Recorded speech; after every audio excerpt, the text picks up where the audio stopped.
9ാമത്തെ ആഴ്ചയിലെ നോമിനേഷൻ പ്രക്രിയ കഴിഞ്ഞിരിക്കുകയാണ്. അപ്പം മത്സരാർത്ഥികളെല്ലാം അതുപോലെ നമുക്കെല്ലാം താല്പര്യമുള്ള ഒരു നോമിനേഷനാണ് ഇപ്പം നടന്നിരിക്കുന്നത്.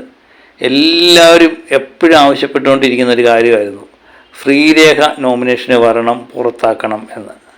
അത് ഏതായാലും ഈ ആഴ്ച നടന്നിട്ടുണ്ട്. കൂട്ടത്തിൽ കൂട്ടുകാരിയായ ശരണ്യയുണ്ട്. അവർ രണ്ടുപേരും നോമിനേഷനിൽ വന്നിട്ടുണ്ട്.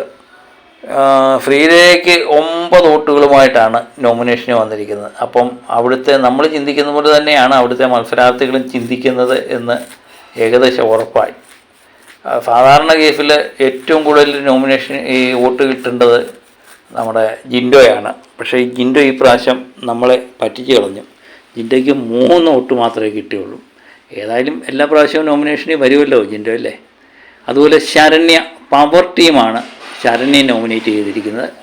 ശ്രീധുവിനങ്ങാണ്ട് 7 വോട്ടും കണ്ടും കിട്ടിയിട്ടുണ്ട്. ശ്രീധുവും അത്ര പറ്റിയ മത്സരാർത്ഥിയല്ല എന്നാണ് പറഞ്ഞത്. അതുപോലെ നന്ദനയ്ക്കെങ്ങാണ്ട് 5 വോട്ട് കിട്ടിയിട്ടുണ്ട്.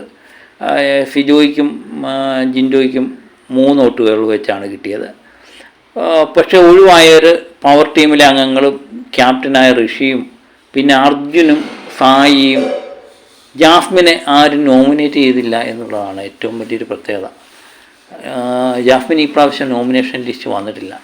ഒരുപക്ഷെ ഗബ്രിയുടെ പുറകെ ജാസ്മിനും പുറത്താകണ്ടെന്ന് എല്ലാവരും ധരിച്ച് കാണുമായിരിക്കും അല്ലേ.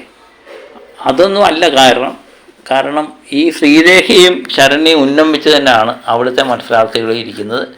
കാരണം ഈ പാഴജന്മങ്ങളെയെല്ലാം വാഴകളെയെല്ലാം പുറത്താക്കണം എന്ന് തന്നെയാണ് ജിൻഡോയും ഫിജോയും അഭിഷേകും എല്ലാം കൂടി തീരുമാനിച്ചിരിക്കുന്നത്.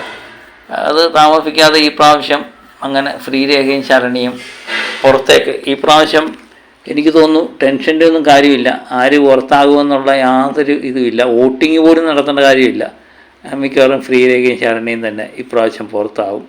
അല്ലോ ഡബിൾ എവിഷൻ ഉണ്ടോ, സിംഗിളേ ഉള്ളോ, ചിലപ്പോൾ ആരെങ്കിലും രക്ഷപ്പെടുത്താൻ വേണ്ടി, ശരണ്യയെ രക്ഷപ്പെടുത്താൻ വേണ്ടി ഒരാളെ ശ്രീരേഖയെ പറഞ്ഞു വിട്ട് ചിലപ്പം ബിഗ് ബോസ് കളിക്കാനും സാധ്യതയുണ്ട്. ഏതായാലും എല്ലാവരും വിചാരിച്ച പോലെ തന്നെ ശ്രീരേഖയും ശരണ്യയൊക്കെ നോമിനേഷന് എത്തിയിട്ടുണ്ട്. എല്ലാവർക്കും സന്തോഷമായല്ലേ.